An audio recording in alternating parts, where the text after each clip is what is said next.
Senor Pablo, what have you done? Hydroid went from being one of the worst, if not the worst warframes in the entire game, to being insanely badass, to having one of the most broken abilities in the entire game. What's good, folks? It's Nightmare Frame here with a new Warframe video, taking a look at the reworked Hydroid. Because damn, this is actually an insanely good rework for this Warframe. For those to understand the scale, the magnitude of this rework, let's take a look at the old Hydroid, just for a little bit, so you can see how bad it was. This is the magic of editing. We can go back in time. So, the first ability. That's what I used to do. 2 damage!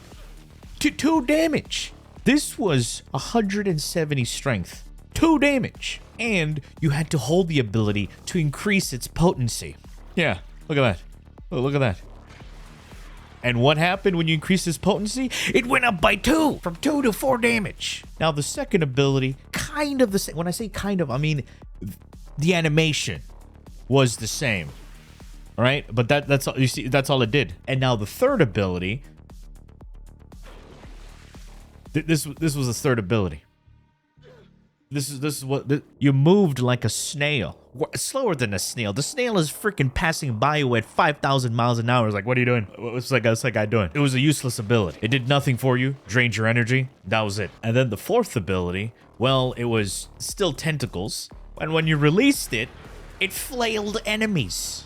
You couldn't even hit them. So yeah, this was the old Hydroid. Okay, here we are in the Simulacrum where we test things. And I'm going to show you how much he's changed. I didn't talk about the old passive because you didn't want to know. New passive, pretty cool. Now when Hydroid applies any corrosive status effects, it strips armor, starting off with a base of 50%. That's just one proc, and it stacks up, so at max stacks, 100% strip. This is any proc, even from his weapons. We got here Babonico modded for corrosive. Look at that, 10 stacks, stripped. Pretty good, right? So you don't even need to use his abilities to armor strip. So yeah, you can armor strip with corrosive procs with your weapons. Pretty damn good. And another amazing thing is that this passive carries on to all of his abilities, since all of his abilities proc and apply corrosive while also dealing corrosive damage. Starting out with the first ability, you no longer have to hold cast. Just tap it, boom. It has a 10-meter radius, and the range only affects its explosion radius. It doesn't fling enemies across the map anymore. And you can have multiple instances of these Tempest barrages. And enemies hit by these get their armor stripped as well because of his passive. Pretty damn good. Now, his second ability, one of the most broken abilities in the entire game. You gotta step back for a little bit.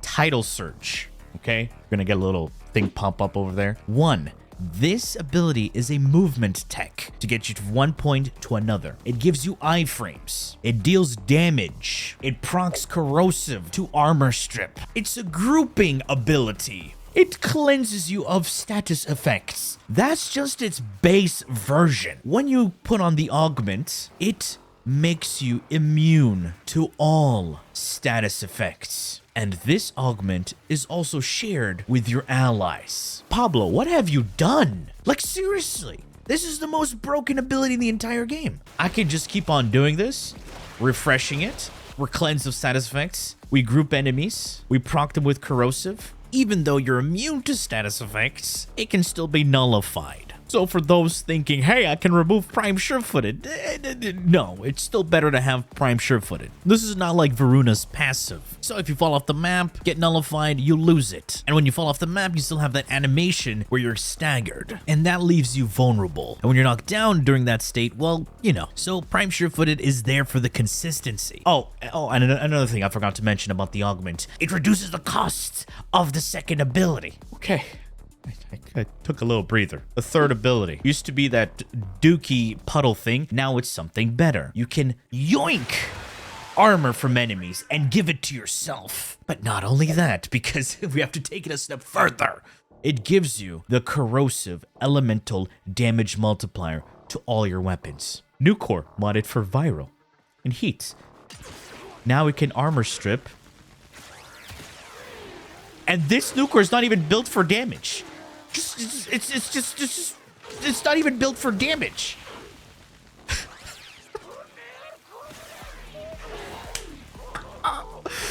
Oh, this is so good.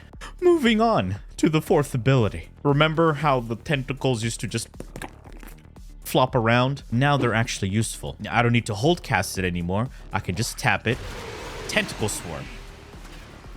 It deals corrosive damage, procs the corrosive status effect as well. So these guys are getting armor strip, and it has the augment. Now you just have to have enemies stuck in the swarm, and it gives you bonus loot. Now you know how good the new Hydroid is. Now that you have an idea of how he works and what Pablo has done to him, let's take a look at the builds. As you can see, I have Archon Shards, 2 yellows for the casting speed because he needs it, and the last 3 are strength shards, so I can balance out some strength on particular builds. Starting off with the first build.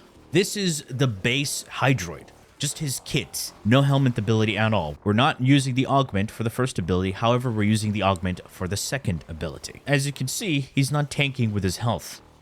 In the aura, I got growing power, proc his status effects with your weapons, and you get 25 additional strength. Prime sure-footed, because spending less time on your butt is a huge DPS increase. Shields at 1073 thanks to Boreal's Hatred. This gives you 65% shield capacity, which is slightly under redirection. Why do we use this? Because it gives you additional efficiency. Just, for some synergy. Range at 175% with stretch and augur reach. This increases my explosion radius on Tempest to 8.75 meters. The suck reach to 43 meters, and my tentacle swarm radius to 26.25 meters. Duration at 155. This affects my 1, 2, and 3. Very good. Adaptation to reduce the damage I take. Shields already got an increase to damage reduction, and it pairs really well with the second ability augment. Now, you may think, oh, but you have adaptation. 2 different things. This makes you immune to status effects, and adaptation reduces the damage you take from damage types. And over here, I have fast deflection. This gives me 90% recharge rate. This goes hand in hand with Arcane Aegis. Your shields go from ding to frum, and it reduces the shield delay. Your shields break, you can just press your 2, get to a slightly safe location, and you're good to go. Strength at 174, thanks to the 3 Archon Shards and Umbral Intensify. And finally, Arcane Energize for my energy resources. The focus school on this is Zeneric. That's a lot of energy. You can spam abilities and also feel safe. The main DPS weapon for this build that I used is the dual E-Cores. Now, what does this melee do? Well, it's innate toxin. You can group up enemies, give yourself the corrosive elemental damage, but mod the weapon for something else. In this case, I went with gas. Since they're armor stripped, we're dealing AoE damage and raw damage on top of that. And the other good thing is that it has its incarnate activation. When you group up enemies, not only do you deal AoE gas, but you also have AoE toxin.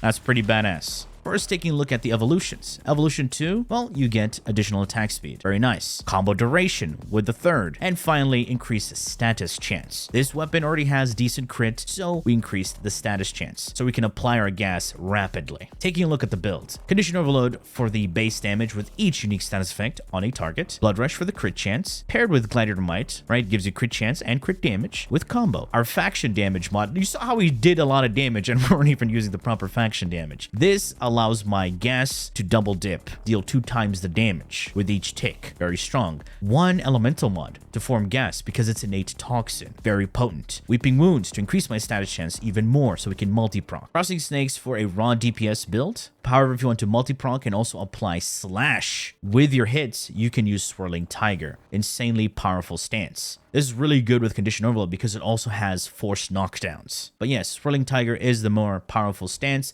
but if you want burst and a bit more movement, you can go with Crossing Snakes. Okay, here we are at build number 2, and this build has a Helminth ability, Breach Surge. I've explained this ability a bunch of times. You can go check out my Wisp build videos to have a deeper understanding. But to put it simply, twirl like a princess, blind enemies, stun them. Also, when you kill them, they will spread the affliction to nearby enemies. This affliction spread also deals damage. To spread this damage effectively, just deal a bunch of damage to the heads, send it out to the next enemy, and it will deal damage. And will multiply the damage that you've done to it and send it out to that next enemy. And I'm synergizing this with Tempest Barrage. Believe it or not, this ability can headshot. And I'm also using the Augment here to give me viral. So I strip the armor, proc viral, and that enhances the damage it deals, while also enhancing the damage my Breach Surge sparks deal. If you didn't know, armor stripped enemies will take neutral damage from corrosive, and they won't have that 75% bonus damage. So debuffing them with viral procs allows that neutral damage to deal even more damage to the enemies, because viral multiplies damage done to the health. Another thing is, Breach Surge scales from strength. However, it also scales from a different modifier. Let's show you how this works. Group enemies with your second ability. They get a little bit of armor strip. Breach Surge, first ability. And Vigorous Swap.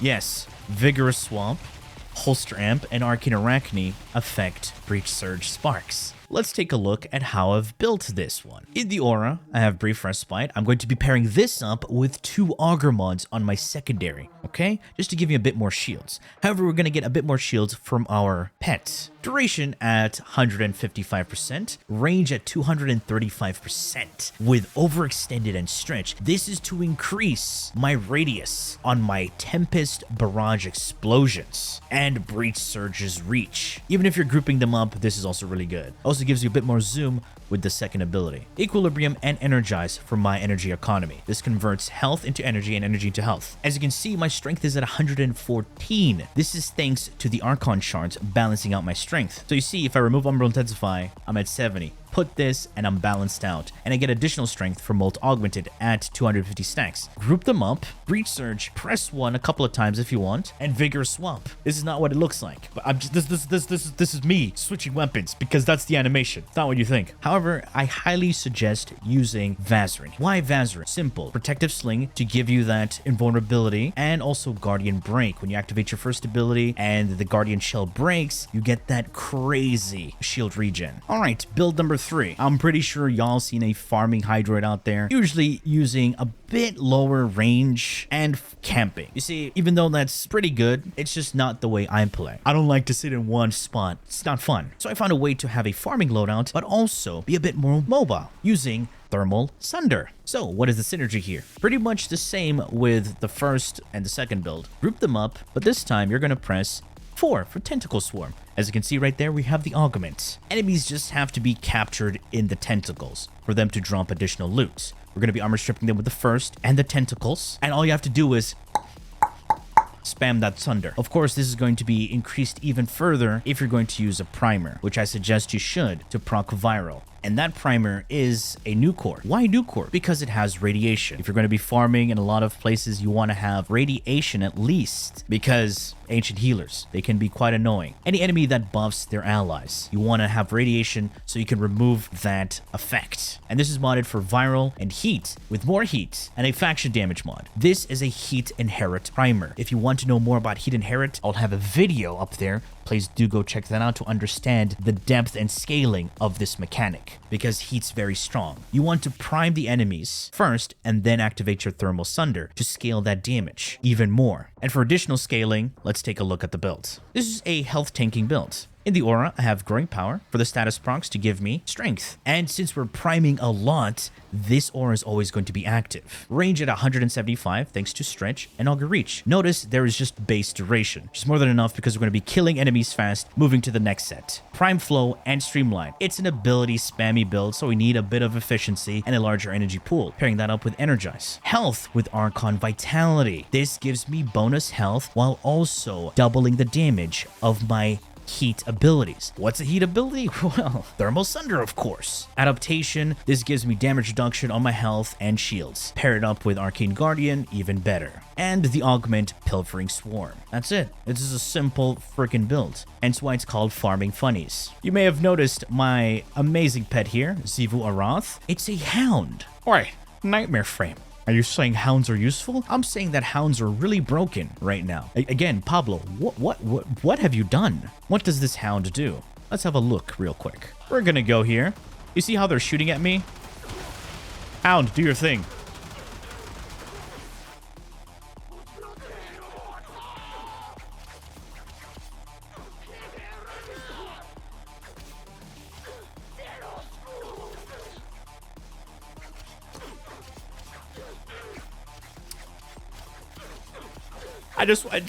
Yeah. They're killing themselves.